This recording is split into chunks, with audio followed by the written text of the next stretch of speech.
All right, you guys, we are back. It's your boy Q, and up next we have the real impact of the Drake versus Kendrick beef. Shout out to Rappler for the video. Obviously, we all know like the impact it's had on like pop culture and the culture in general. I do feel like it's been a long time coming. People have kind of like been having these rumblings about Drake for a minute, so it's just unfamiliar territory for him. And Kendrick's been a silent assassin, man. I'm really excited for this album whenever it drops. It's definitely been a tale of two totally different like approaches to the beef. Enough dilly dallying. We're gonna jump right into the video. Again, it's entitled "The Real Impact of the Drake vs. Kendrick Beef." Did Kendrick Lamar just beat Drake at his own game and become the new reigning king of streaming? Day. You heard that?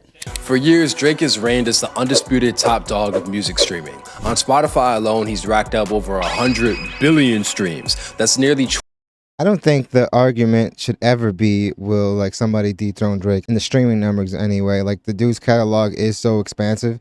The dude for a long time was dropping 2 projects a year, a mixtape, and like a plethora of features. So the dude just has more music. So you can't really compare it, like when it comes to that. But I feel like the argument you have is the best rapper, which is obviously something that like many people feel that all right, if your biggest songs aren't written by yourself, then it kind of disqualifies you from the whole conversation of being the top rapper. Top artist, top pop artist, stuff like that, that would be a different combo altogether. 20 billion more than the next artist on the list, Taylor Swift. But in the Eminem's up aftermath of there, his second scorched rapper, I earth think. war with Kendrick Lamar, the calculus seems to have changed. Kendrick's diss track Not Like Us has become an undeniable hit, with a #1 debut atop the Billboard Hot 100 while still spending weeks in the top 10. Here's the real question facts. though, It's did still up Kendrick there. really dethrone Drake as the new king of streaming, or is this all just media hype and smoke and mirrors? No, I don't think it's people really connected with like Not Like Us, not just that.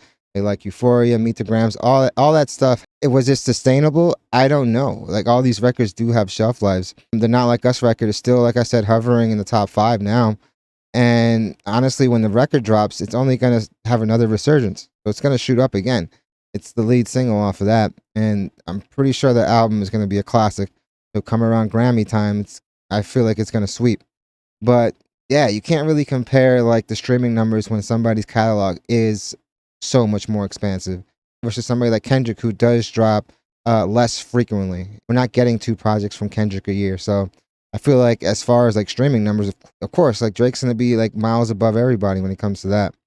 So what we're gonna do today is break Conversation down is the less outcome of the rapper, though. Kendrick and That's Drake beef one more time, the one. but this time we're gonna do it by the actual numbers. How did Drake utilize streaming and social media to win beefs before? Did Kendrick really flip Drake's own tactics against him? And how did both Drake and Kendrick He washed Meek so bad that he underestimated Kendrick, fam. weaponize social media against each other? We're even gonna investigate the allegations about bots being used to inflate streaming numbers. And finally, we're gonna analyze the effect that Kendrick and Drake's beef has Everyone had on uses hip-hop bots, by the way, and the guys. music industry as a whole. Do insiders believe that this clash of titans has helped or hurt the rap game?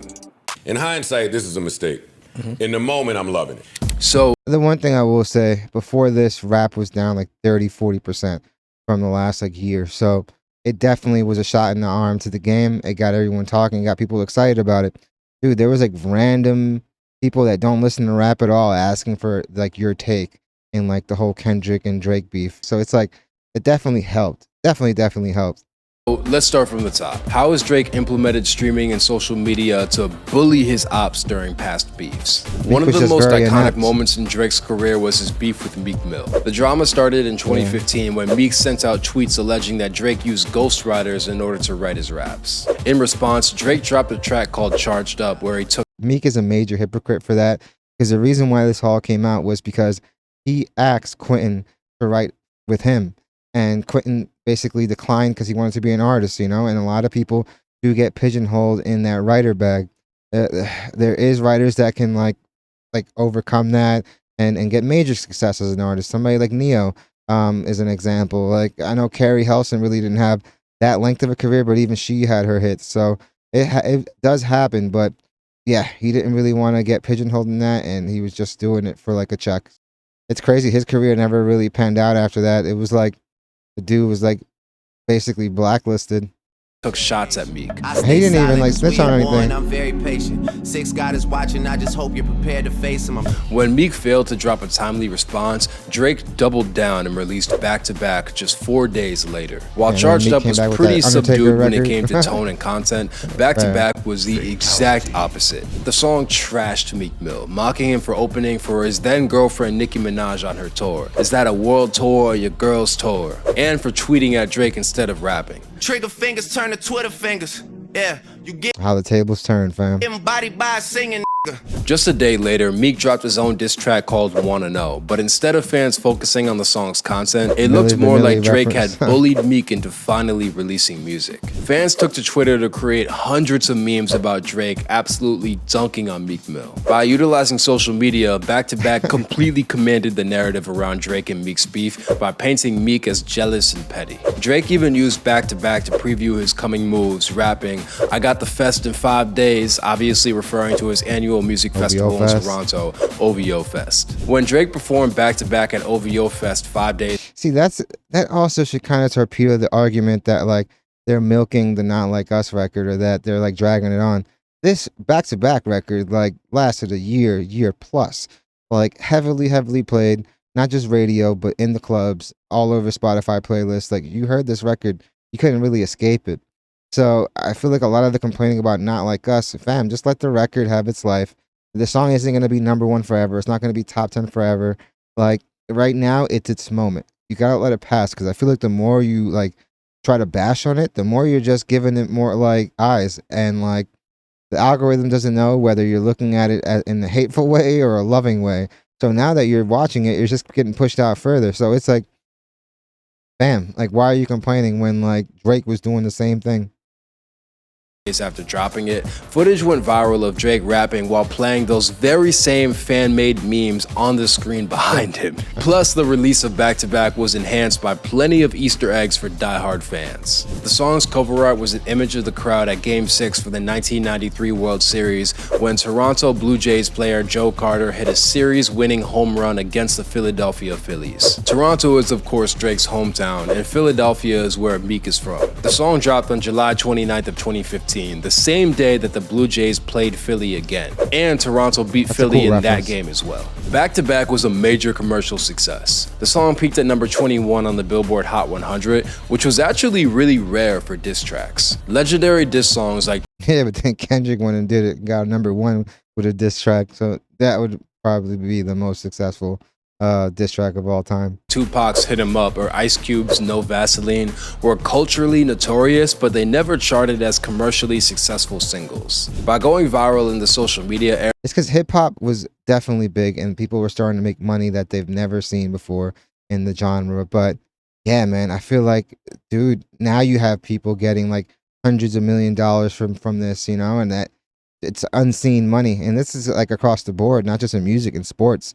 Got people now making like $1 billion contracts. It's a new day and age, and it's crazy because with inflation, it's looking scary for the regular person, fam. Back to Back was a whole different beast. Back to Back was even Grammy nominated for the best rap performance. The amount of success and calculation behind Back to Back, from its Grammy nom to its chart performance to the Easter eggs and how viral the song became, it gave Drake a reputation as a savvy hitmaker who could win a beef by dropping a blockbuster, culturally ubiquitous diss track. It also showed fans that Drake was an absolute master when it came to maximizing the streaming era's nuances for a blowout win. But when it came time, No, the social media stuff definitely worked. And it also helped, like I said, how inept when it came to like the music, just like releasing stuff that wasn't mixed properly or just like the stuff he was saying on social media, because his stuff was very cringe. time for Kendrick Lamar to square up against Drake, he used those exact same tactics against him. But when you just look at how this all unfolded, I mean, it just looked like Drake stepped into a battle he was not ready for. Of course. The first big chess move him. Kendrick made was dissing Drake on an unmistakable hit record. Future and Metro Boomin's Like That wasn't even intended to be an official single, but Kendrick's surprise feature not only kicked the beef with Drake into high gear, but also turned the song into a smash hit. It debuted at #1 on the Billboard. It's crazy how you wouldn't think it would be such a big hit because, bro, you have one of the premier rappers throwing a shot at the #1 numbers guy. So, of course, it's going to get all the coverage in the world. And the song was fire, so that definitely helped. Billboard Hot 100, racking up 60 million streams in just a week. Right away, Kendrick outdid the chart success of Back to Back with a single move. Kendrick continued to use Drake's playbook against him throughout the beef. Back to Back earned praise by being a Grammy-nominated diss record that you could play in the club. Kendrick took that same strategy to the extreme when he dropped Not Like Us. From the moment Not Like Us dropped, it became a record-shattering phenomenon. It was crowned as the fastest rap song in history to reach 100 million streams and received 13 million streams alone in the first 24 hours after it dropped. Since the song dropped on a Saturday, it didn't have the usual 7-day tracking week that most songs typically benefit from. But it did not matter because Not Like Us became the first rap song to go #1 with just 5 days of sales. Plus, with Like That and Not Like Us, Kendrick is the only rapper in 2024 to have 2 songs go #1 on the Billboard charts. Most recently, Kendrick shattered the record for the fastest rap song to reach 500 million streams. And the previous record holder was Drake himself for God's Plan. Of course, Not Like sense. Us also God's Plan did have a super long run. That was another year-long run. became a cultural But that one hit phenomenon. #1. Taraji like P. Henson rapped a spoof of Not Like Us at the 2024 BET Awards.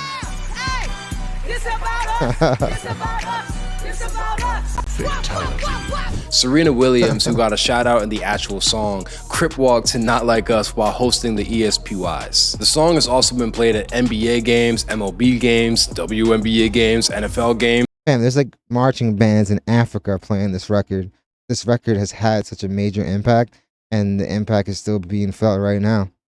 Everything, you name it. In my gym, every time I work out. In every way possible, Kendrick managed to turn a diss track into a cultural and commercial juggernaut. But the war between Kendrick and Drake came down to a lot more than just music. Both artists used media against each other in completely different ways. Oh, yeah. These is not playing with each other. Bro, they not playing at all. They were really weaving narratives, and these narratives were sticking. Like, what we gonna do, bro? Kendrick just dropped. This is crazy. Throughout the beef, Drake utilized streamers, media personalities, and social media to antagonize his enemies and premiere new content. Push-Ups, Drake's response to Like That, notably leaked as a demo, which led Drake to give DJ Akademiks the green light to debut the song on his. There was rumors that that first one was like a reference, and they just used like an AI Drake voice to like so in case like the record leaked, it wouldn't be damaging, and that's why he needed to go and re-record it. I don't know. It sounds like a crazy ass conspiracy theory. But these days, anything is plausible. It's just hilarious to think if that were like really true. But yo, his biggest mistake was using some of these people, like using Ack. Like, dude, I feel like Ack, he was the wrong person to have as a mouthpiece for all your dealings. Pause, no diddy.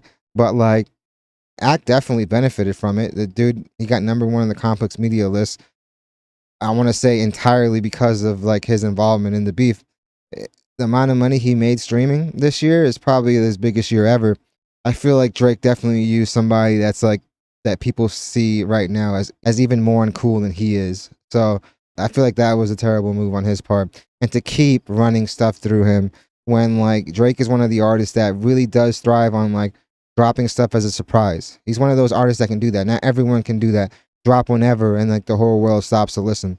So the fact that you have Akademiks over here telegraphing every one of your moves, wilding out, screaming on stream, just making you look like a sucker, man, I know definitely didn't help.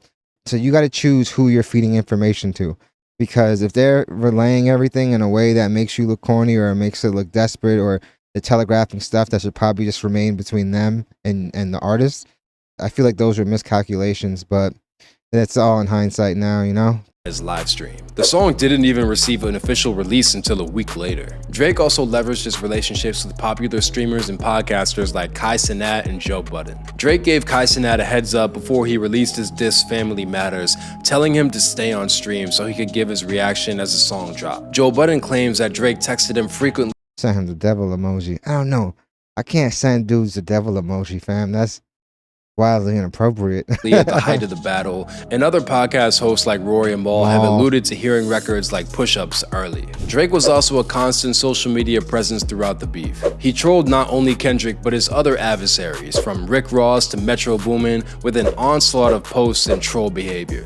He hired a drum line to perform outside of Atlanta's legendary strip club Magic Low-key, that was a pretty cool move. I'm not gonna lie. City in a clear reference to his Metro disc where he told them to shut up and make some drums. Drake even posted up pictures of Kendrick's manager, Anthony Saleh, with captions trying to poke Kendrick into responding. On the other hand, Kendrick operated entirely in stealth mode. He was a freaking assassin, fam. Clues as to his plans and movements, and didn't supply any additional commentary. Throughout the beef, Kendrick's only interactions on social media was just him posting links to his new music. Yeah, man.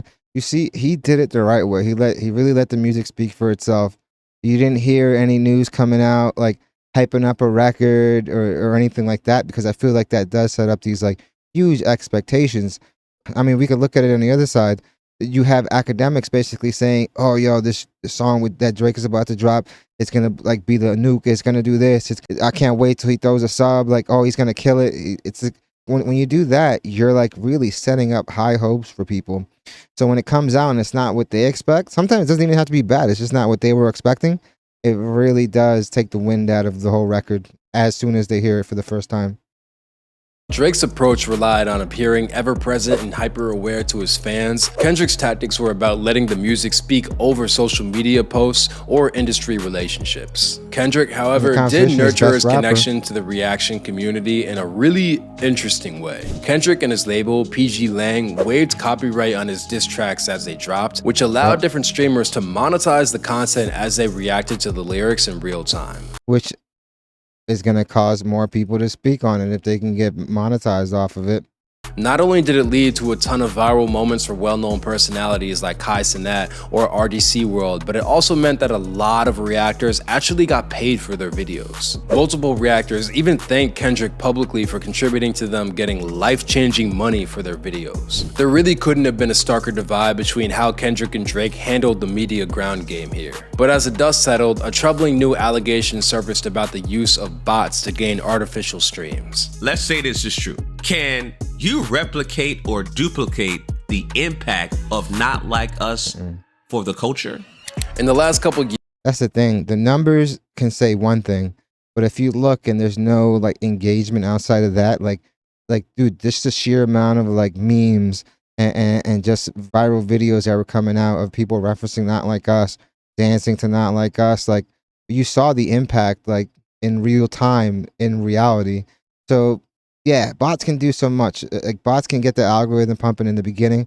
And like I always say, everyone's using bots. And if they say they aren't using bots, they just don't know that bots are getting used on their records. That's really honestly all what it is. So-called bots have proliferated in a way for artists to juice their streaming numbers. They're actually software programs that loop songs, making artists seem more popular and successful than they really are. Of course, botting would also be similar to committing fraud. An anonymous guest who goes by the name Epic appeared on DJ Akademiks' show where he claimed that Kendrick's team directly paid him to boost streams of Kendrick's music. So, okay, a label or an artist hits me up. They say, hey, we're doing a release this day. We want this many plays, and we want it to happen this fast. Epic alluded to fearing for his safety, claiming that he was crashing out, and named Anthony Saleh, Kendrick's manager, the very same man who Drake mocked on. Everything from that was so sketch. Like the screenshot of like the payment like being deposited. I feel like Axe should have definitely like vetted that person a lot more. He just wanted to have that moment because obviously it was going to be a big moment when you're like dropping information that like the biggest record at the time, biggest record in rap probably still right now, is being botted like that. Instagram as the name on the account that allegedly paid for the streams. Act then went on to claim that it wouldn't be him. It would be like some marketing firm is going to be the ones that are going to be like in charge of putting this type of campaign together, not the manager. That's like, honestly, that's like, yo, when you first coming up and you don't have anyone but your manager, not when you're like one of the premier acts in the world. Someone in Kendrick's own camp connected him with Epic, but he was unable to provide substantial proof of that claim. Joe Budden even chimed in, claiming that he wouldn't be surprised if bots were used. However, just days later, Akademiks admitted that he spoke to an unnamed source at Spotify who outright denied the botting allegations and said Kendrick's streams were real. While Axe still claimed that a service like Spotify would— Yeah, but you gotta remember, they're not gonna come out and say that any streams are fake or botted, even if they are, because that would definitely affect like their stocks if we find out that everything was rigged. Usually what happens is those streams just don't get counted when they're being sent over to like Billboard to like certify for things like qualifying for a platinum record or qualifying for a gold record or just Billboard charts period. Because anyone can do this. You can literally go and spend like, dude, 10 grand, 15 grand, get a few million spins, and yeah, you're not gonna make the Billboard charts. Like your streams are gonna get like totally disregarded because they're gonna see that they're all coming from like this place in India or like they're all coming from like China or something like that. So yeah, like I do obviously know that people use bots on the regular. Most people in the major in a major situation do. It's just like how many. And usually, like I said, it's just enough just to kickstart the algorithm. Sometimes look at these comments and you'll see they're coming from like, dude, some random Chinese accounts that dude, that the comment has nothing to do with the video. That's where those come into play. It's wild. It's wild. Everyone is using them, fam. It's crazy. At least at this level. Would never outright admit to being botted, fans claim that Akademiks' credibility was shot because of his well-documented close relationship to Drake. Despite Akademiks' claims, the huge success of Kendrick's Drake disses, including Not Like Us, definitely throws cold water on the idea that these streams were all paid for. But when you break down the numbers, who really won the streaming war? So the ability to drop that track, have it listened to, and have the world kind of respond is something that has not necessarily been the case in hip-hop history. Facts. This is arguably the biggest rap beef ever. There's more people around the world consuming hip-hop than ever before. Like, dude, there was literally like videos on YouTube of like comedians explaining it to like regular white people in like Wisconsin, you know?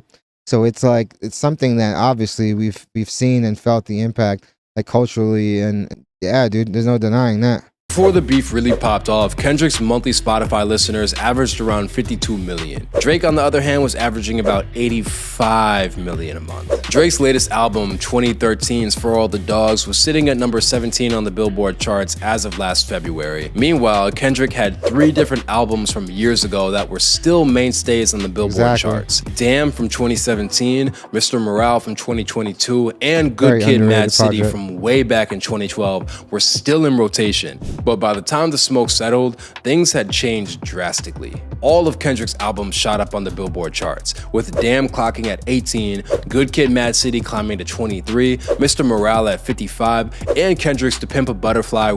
This is all expected when it's something like a beef like this. Like, there's a lot of people that probably were like casual fans of him before this comes out, and now they want to go and revisit everything. There's always going to be a resurgence in somebody's catalog when they're involved in like a story like this big. Re-entering the charts at 109. Not only that, but Kendrick's monthly listeners on Spotify jumped by over 20 million. As far as chart placements go, Kendrick landed 2 #1 records with Not Like Us and Like That. Meanwhile, Euphoria peaked at number 3 in the Hot 100, while competing with other Kendrick songs including Not Like Us and Meet the Grams, which peaked at number 12. Drake's Family Matters peaked at number 7 on the Hot 100, while Push-Ups reached number 17. And as far as YouTube plays go, Drake's music video for Family Matters reached 28 million views, while Not Like Us notched 61 million plays on YouTube while being featured in over 1 million TikTok videos. It's a lot of TikToks. When you really break, and that's where like you can see this wasn't bots. This is like really like what the culture is feeling right now. The sheer amount of all those TikToks, dude, is all the evidence you need to like see like the real impact that it had, and that it wasn't just like all bots and stuff like that. Like, dude, look at the concert. Look at the Ken and Friends show. Like, the energy in that building was crazy. And I feel like if you were to go and do the same thing in Canada, in Toronto, I feel like he would have a similar reaction. I really do think it would be pretty awesome because DJ Scheme played the record in just a DJ set, and the whole theater was singing it word for word, super loud. It's Toronto, so, you know, people were a little bit off beat, off rhythm, but just the sheer energy in that building, I can only imagine what would happen if like Kendrick were actually there in an arena. I feel like it would be crazy if like the energy was even crazier in there. I feel like they wouldn't know how to deal with it, fam.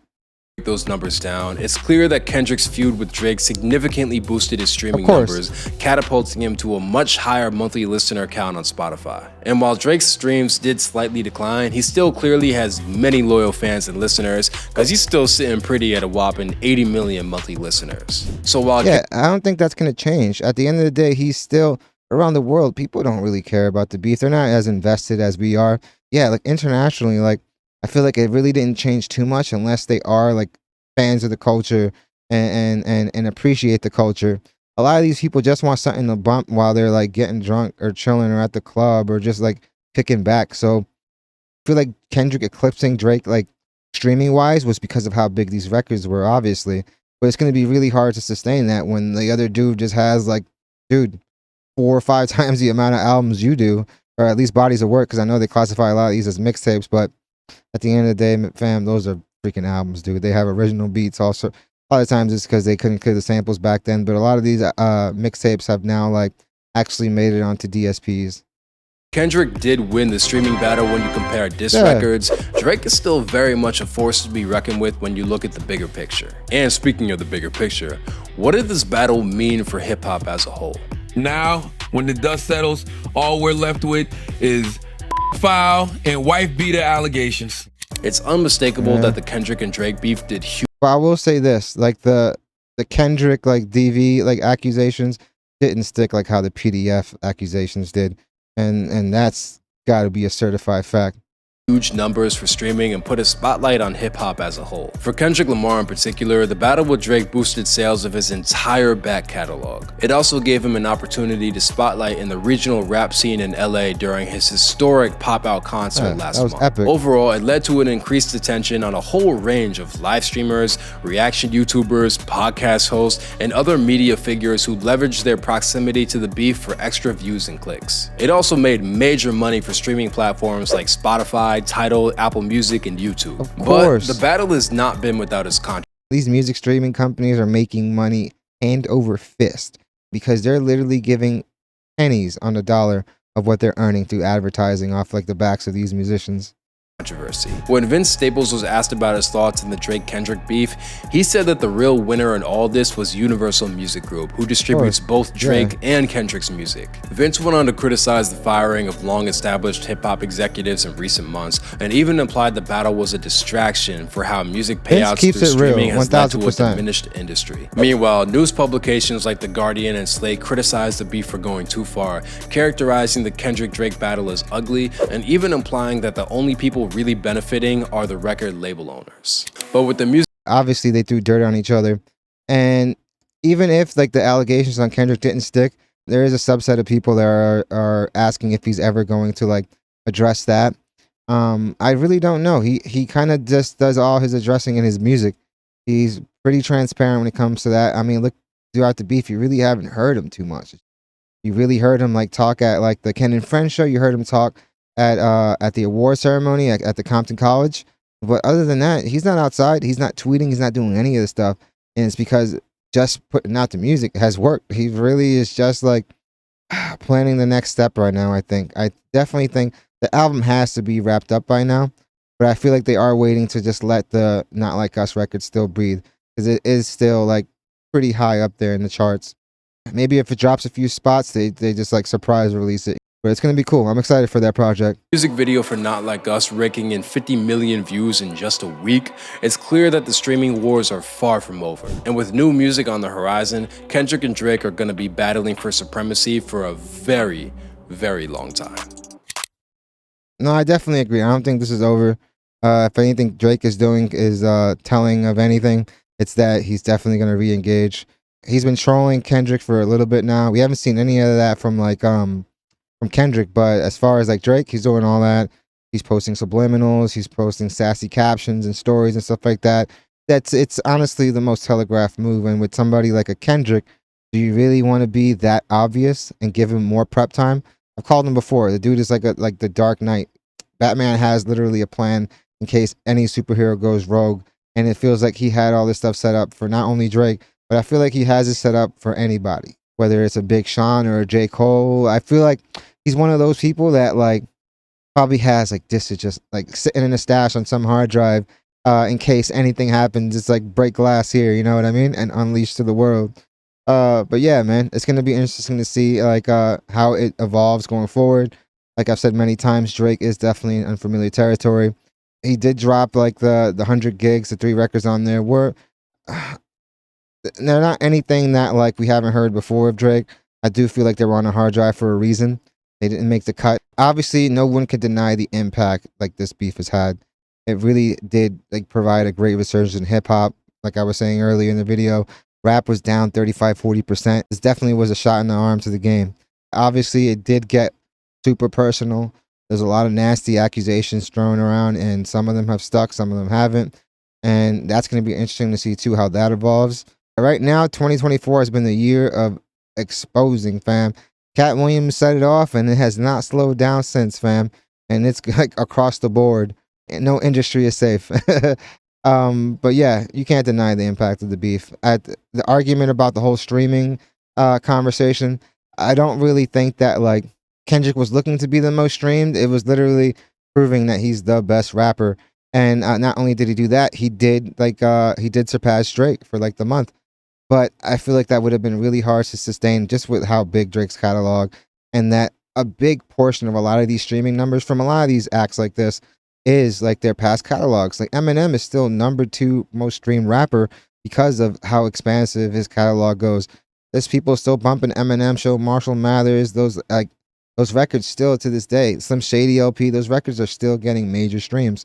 This beef wasn't to determine who would be the most streamed artist, but to determine who is the #1 rapper. I feel like as far as skills and stuff like that, time will tell if Drake is able to get some of these allegations off of him, if he's able to get the Culture Vulture moniker off his name as well.